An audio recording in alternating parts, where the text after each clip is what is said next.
pessoal, bem-vindos a mais uma aula de controle.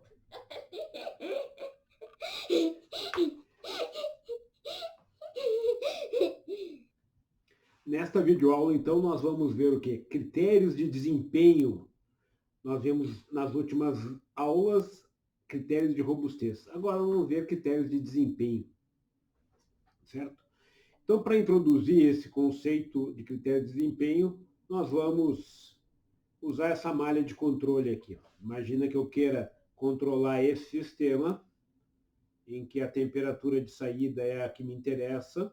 Eu tenho um controlador. Normalmente, quando tem essa simbologia, aqui nós estamos falando de um controlador PI ou PID.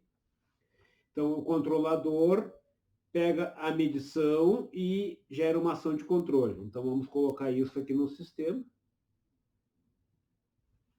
Então, a planta está aqui na nossa malha. E aqui nós temos o TIC, que é um controlador indicador de temperatura. E na saída, então, é a temperatura T1, que é a temperatura que nos interessa, especificamente, T1 aqui. E na entrada aqui é o T1 set, que é o set point dessa temperatura. E como entrada do sistema é o erro. O erro que entra no controlador, o erro é o quê?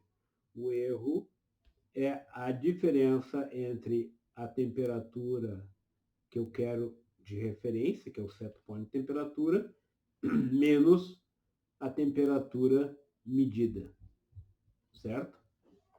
Então, essa aqui é a malha equivalente àquilo ali, e quando nós falamos em desempenho, nós estamos interessados num gráfico e vamos analisar o desempenho olhando o gráfico aqui de cima.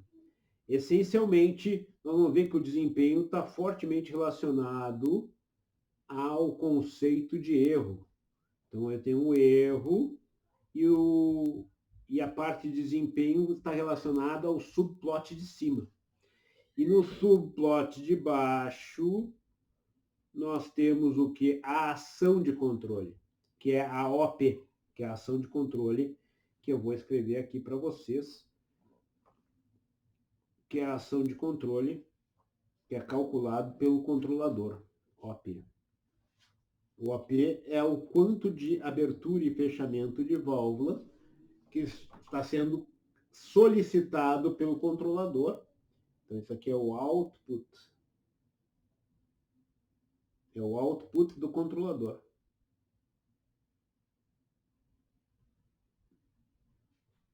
E isso é mostrado, no caso, o OP é mostrado no gráfico aqui de baixo. E no gráfico aqui de cima, nós temos, então, duas grandezas sendo mostradas.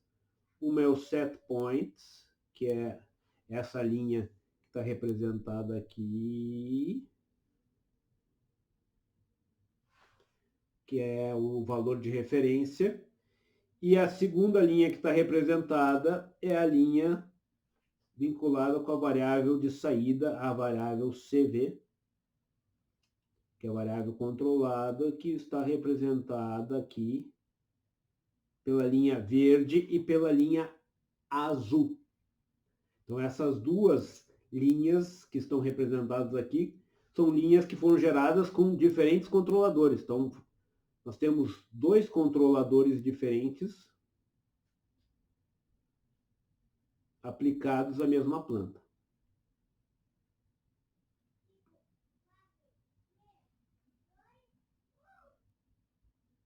Aplicados justamente na mesma planta.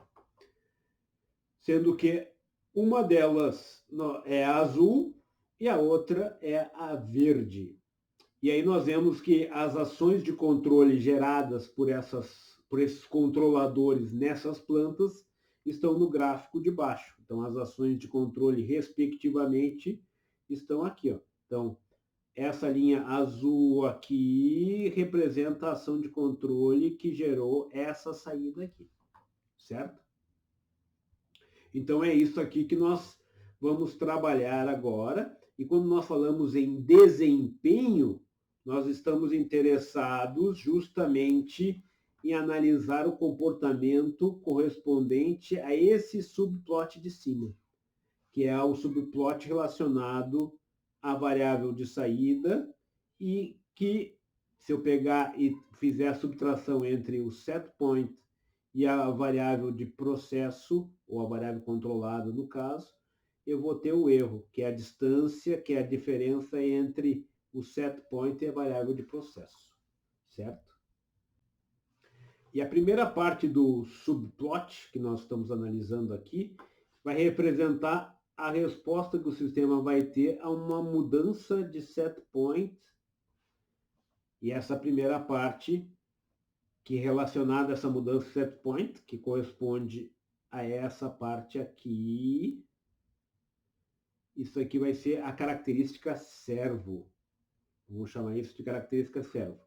E depois de atingir o set point, nós vamos ter, então, uma aplicação de um distúrbio na carga.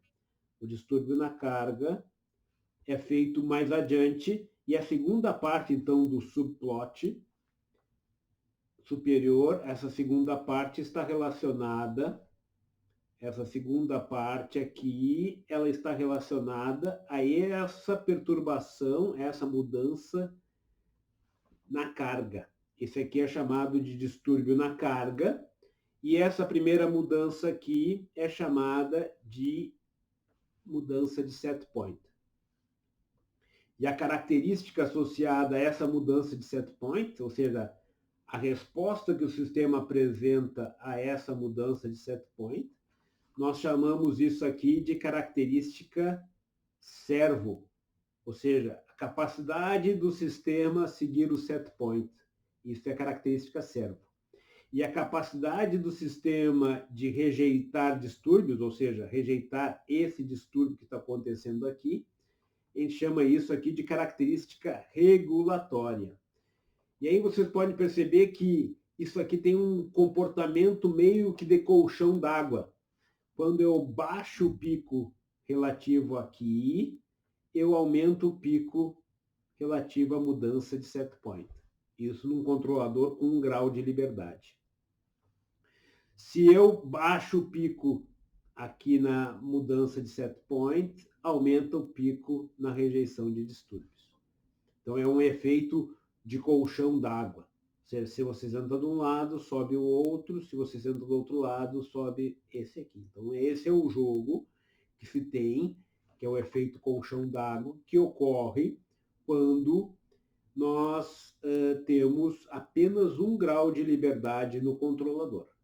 Nós vamos ver ao final da apostila que, com a inserção de um 2º grau de liberdade, nós já resolvemos esse problema relativo a esses 2 picos estarem se contrabalanceando, certo?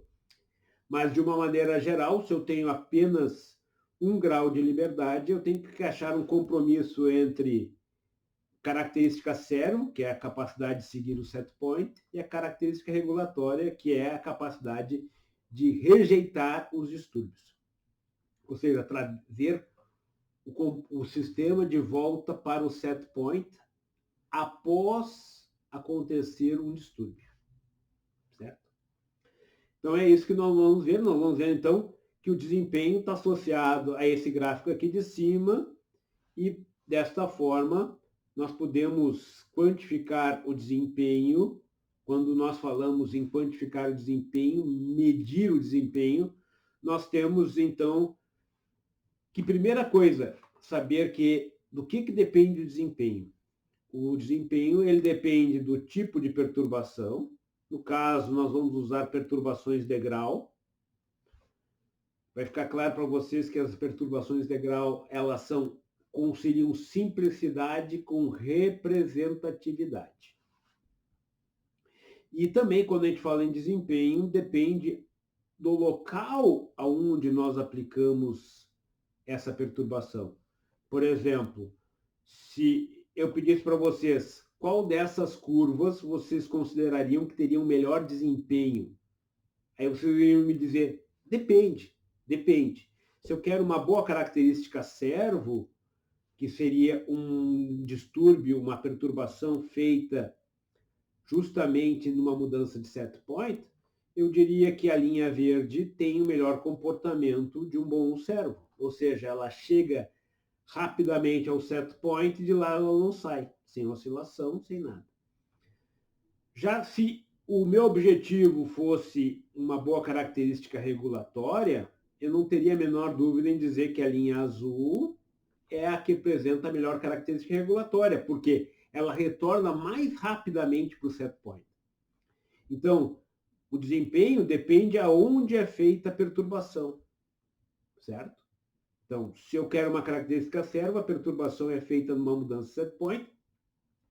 E se eu quero uma característica regulatória, eu faço a perturbação num distúrbio, e esse distúrbio aqui é chamado de distúrbio na carga. Isso vai ficar claro para vocês logo em seguida, por que é chamado de distúrbio da carga e por que nós geramos um distúrbio justamente nessa posição. Então, o desempenho depende, então, disso. Do tipo de perturbação, degrau, e do local onde é aplicada esta perturbação na malha de controle.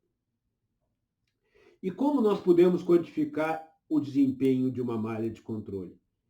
O desempenho ele pode ser quantificado, como nós fizemos agora há pouco, através de uma análise do gráfico, uma inspeção visual, ou seja, nós analisamos o comportamento do sistema e olhamos, dizemos, olha, ele me parece melhor ou pior, e assim por diante, baseado no comportamento do gráfico. Mas essa é uma forma que não é tão adequada quando nós trabalhamos com várias respostas, daí fica difícil de analisar.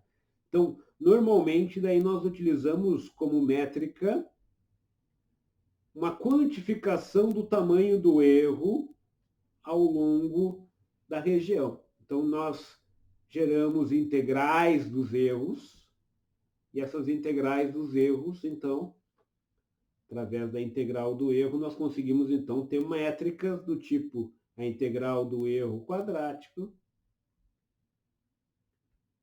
que é o somatório dos erros produzidos elevado ao quadrado, cada erro elevado ao quadrado é a integral, justamente, do erro quadrático, o IAI, que é a integral do erro absoluto, ou seja, nós somamos os erros sem distinção e coisas do gênero. Ou seja, nós trabalhamos com o erro e quantificamos o tamanho desse erro integrado, independente se o erro é positivo ou negativo. Nós somamos todo o erro em si. E também nós podemos usar como métrica, uma vez que a resposta do sistema em malha fechada segue tipicamente uma resposta de segunda ordem, nós podemos usar para quantificar o erro, ou o desempenho, melhor dizendo, nós podemos usar características de comportamento de uma função de segunda ordem, certo? Então, são as formas que nós vamos usar para determinar o erro em si, ou o desempenho, melhor dizendo. Mas antes de nós abordarmos mais detalhadamente esses aspectos, é interessante nós sabermos por que nós usamos e fazemos e localizamos o distúrbio. E por que nós usamos o distúrbio na carga. O distúrbio na carga, como eu já disse para vocês, é esse distúrbio que vai acontecer nesse ponto aqui. Ele tipicamente é descrito dessa forma, por quê? Porque a maior parte dos distúrbios importantes na planta industrial, eles ocorrem na alimentação da planta. Isso aqui é a alimentação da planta, e essa alimentação aqui a gente chama de carga da unidade, ou seja, a maior parte dos distúrbios elas ocorrem na carga da unidade, na alimentação da unidade. E esses distúrbios, nós vamos ver que eles têm uma dinâmica muito parecida com a dinâmica da variável manipulada. Então, isso faz com que nós, descrevendo o comportamento da variável manipulada para a variável que me interessa, eu tenho essa função de transferência aqui. Ó.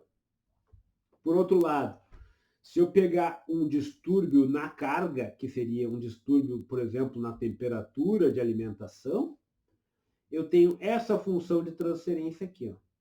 E se nós observarmos, essas duas funções de transferência têm essa parte dinâmica relativa à parte de primeira ordem, bem como do tempo morto, iguais.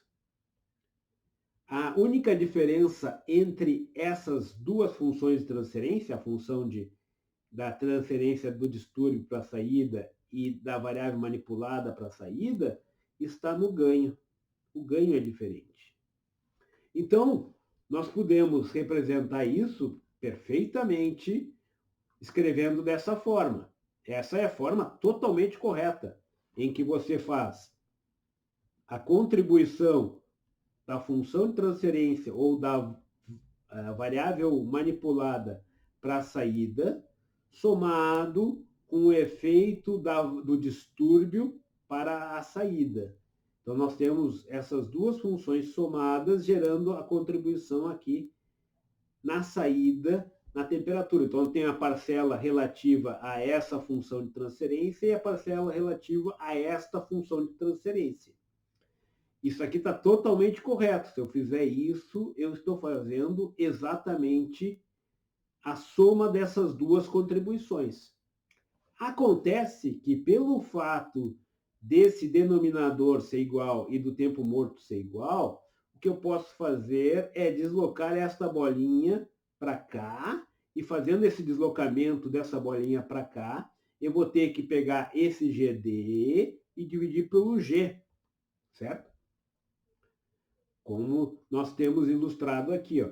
Eu fazendo essa divisão, vou fazer a divisão dessas duas funções de transferência, pelo fato delas terem justamente o mesmo denominador e o mesmo tempo morto, elas vão acabar virando apenas uma constante.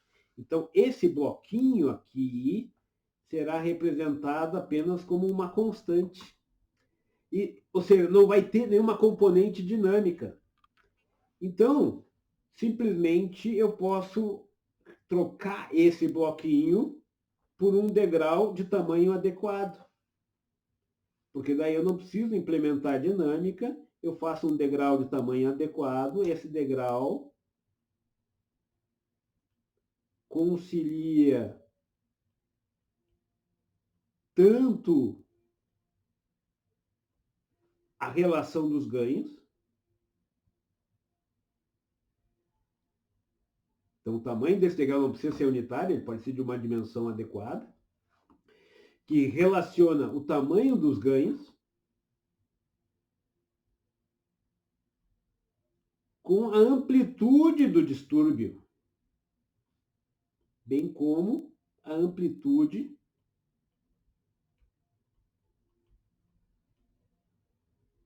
do distúrbio, ou seja, o tamanho de variação típica que pode ocorrer na temperatura.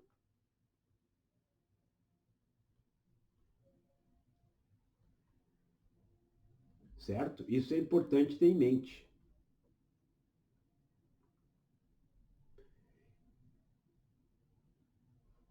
E aí, a simulação típica que nós usamos é dessa forma. Na primeira parte da simulação, nós vemos o comportamento a uma perturbação de grau. E na segunda parte, a uma perturbação de grau no distúrbio da carga. Aí surge na cabeça de vocês, provavelmente, um questionamento. Por que o distúrbio na carga nós representamos dessa forma como um degrau?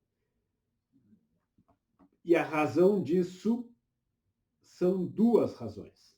A primeira é porque é simples de simular.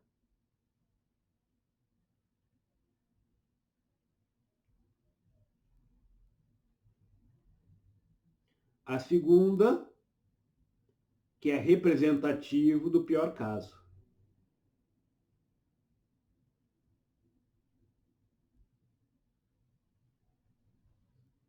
do pior caso.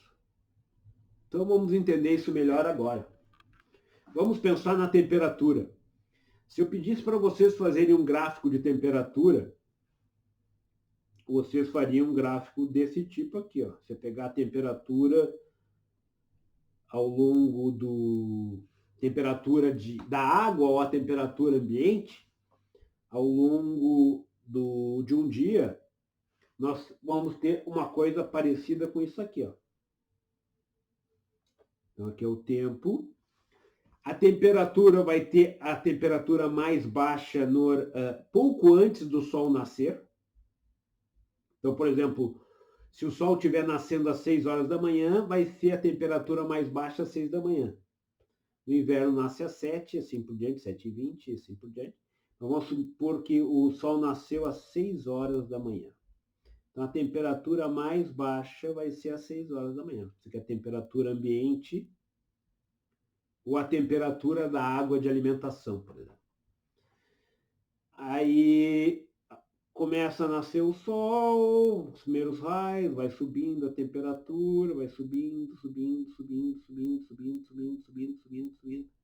Lá pelas 4 da tarde, a temperatura atinge seu máximo, vamos supor que aqui seriam 16 horas. Aí depois ela começa a cair lentamente. Se vocês olharem, isso aqui parece uma senoide. Então,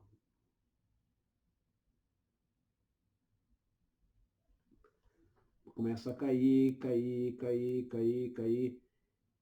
Ao longo da noite vai caindo, até chegar lá nos 6 graus. É mais ou menos essa evolução. E se eu olhar essa janela, a variação ela é lenta frente ao comportamento dinâmico do sistema. Se eu olhar o típico comportamento dinâmico do sistema, eu vou poder aproximar isso aqui numa janelinha pequena, e eu posso aproximar isso por uma sequência de degraus. Ó. Se eu fizer uma sequência de degraus adequada, escolhendo esse degrau adequado, eu estou aproximando esse comportamento de variação de temperatura numa janela e numa escala de tempo compatível com a dinâmica do sistema. Então, se eu escolher esse tamanho de degrau adequado aqui, eu estou capturando uma perturbação típica que pode acontecer numa janela, essa que seria a janela de tempo da resposta do sistema. O sistema responde muito mais rápido do que 24 horas. Ela vai responder, por exemplo, em 15, 20, 30 minutos. Então, eu tenho que ver o tamanho do distúrbio que vai ocorrer dentro dessa janela. E aí eu estou aproximando esse distúrbio com uma sequenciazinha de degraus adequadamente escolhidos, com uma vantagem, que o degrau ele representa uma situação que é uma perturbação pior. Eu poderia representar perfeitamente por uma rampa. Mas a vantagem de representar pelo degrau são duas. A primeira das vantagens é que é a simplicidade. A segunda é que ela pega e mostra a capacidade de rejeição a um sinal que é mais crítico do que um sinal que seria uma rampa. E ela é importante porque, assim como a temperatura está variando dessa forma, ela pode ter uma variação mais brusca. Por exemplo, de repente vem uma frente fria, vem um ciclone extratropical, vem um ciclone bomba e faz com que a temperatura, o efeito térmico caia abruptamente. Então, de repente, a temperatura estava vindo aqui e rapidamente cai, fora de um padrão esperado, certo?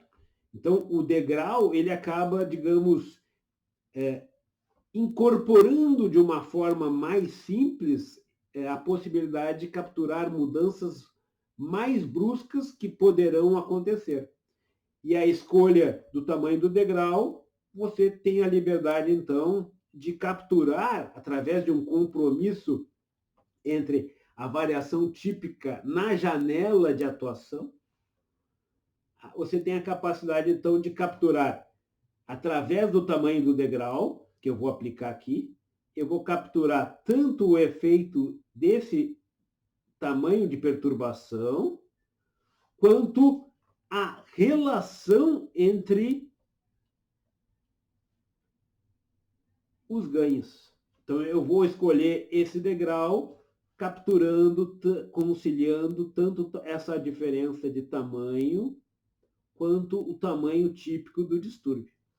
Ou seja, sem grandes estresse, digamos, na hora de escolher, eu consigo facilmente encontrar valores que possam ser representativos e que capturam essas relações de uma forma eficiente. Certo?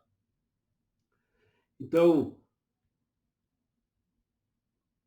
isso faz com que nós façamos tipicamente as perturbações que nós vamos utilizar na análise de desempenho desta forma. A primeira parte vai ser, então, uma mudança de set point e a segunda parte, um distúrbio na carga. Só para completar uma coisa.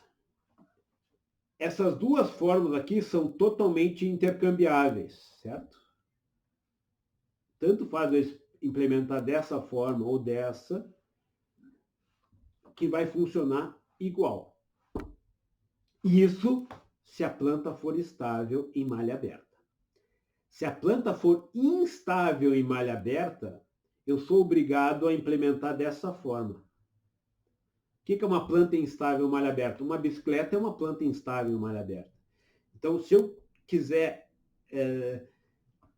simular o comportamento da bicicleta a um distúrbio em malha fechada, comportamento de uma bicicleta, de uma pessoa andando de bicicleta num distúrbio em malha fechada, eu sou obrigado a representar dessa forma e não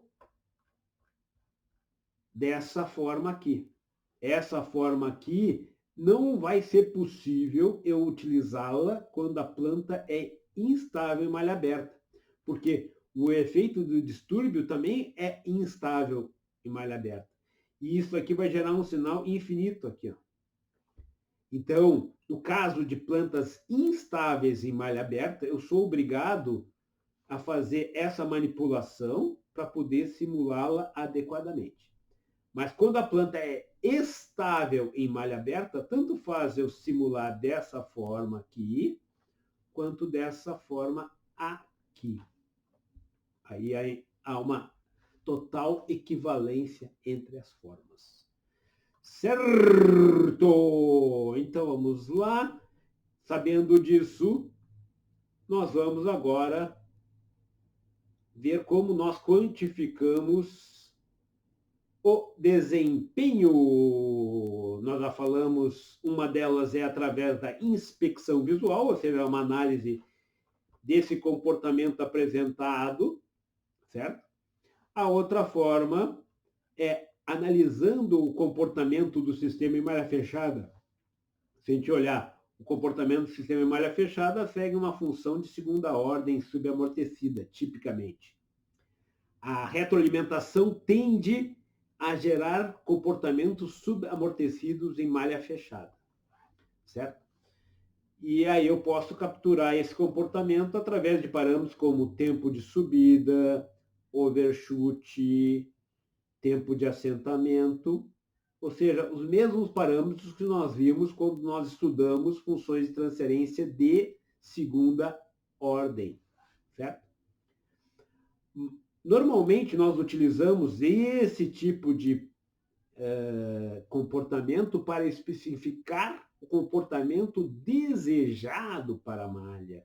O comportamento desejado para a malha, normalmente nós fazemos usando esse tipo de comportamento.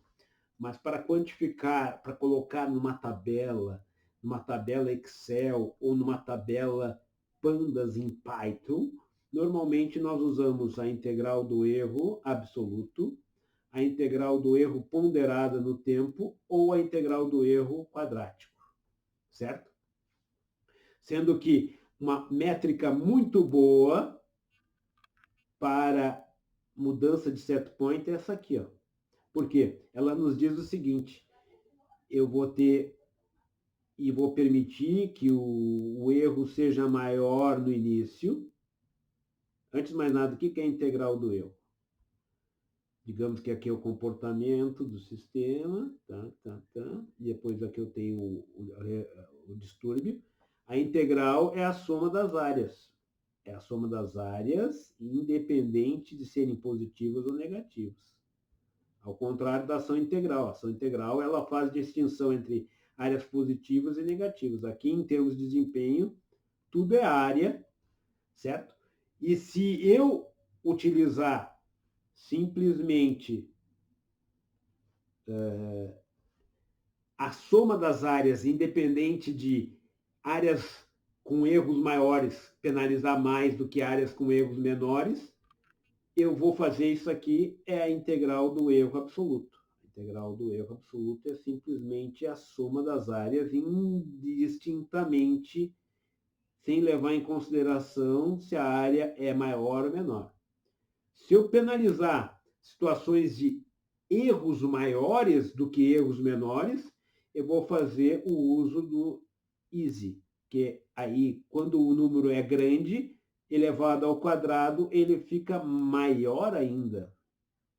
E quando o número é pequeno, ele fica menor ainda se eu levar ao quadrado. Então, essa situação aqui, ele penaliza os maiores erros. Já nesse aqui, ele é indistinto ao tamanho do erro. E uma vertente, como eu disse para vocês, bem interessante, é a seguinte situação. No início, eu espero um erro maior. Isso é o Itai, que eu pondero pelo tempo.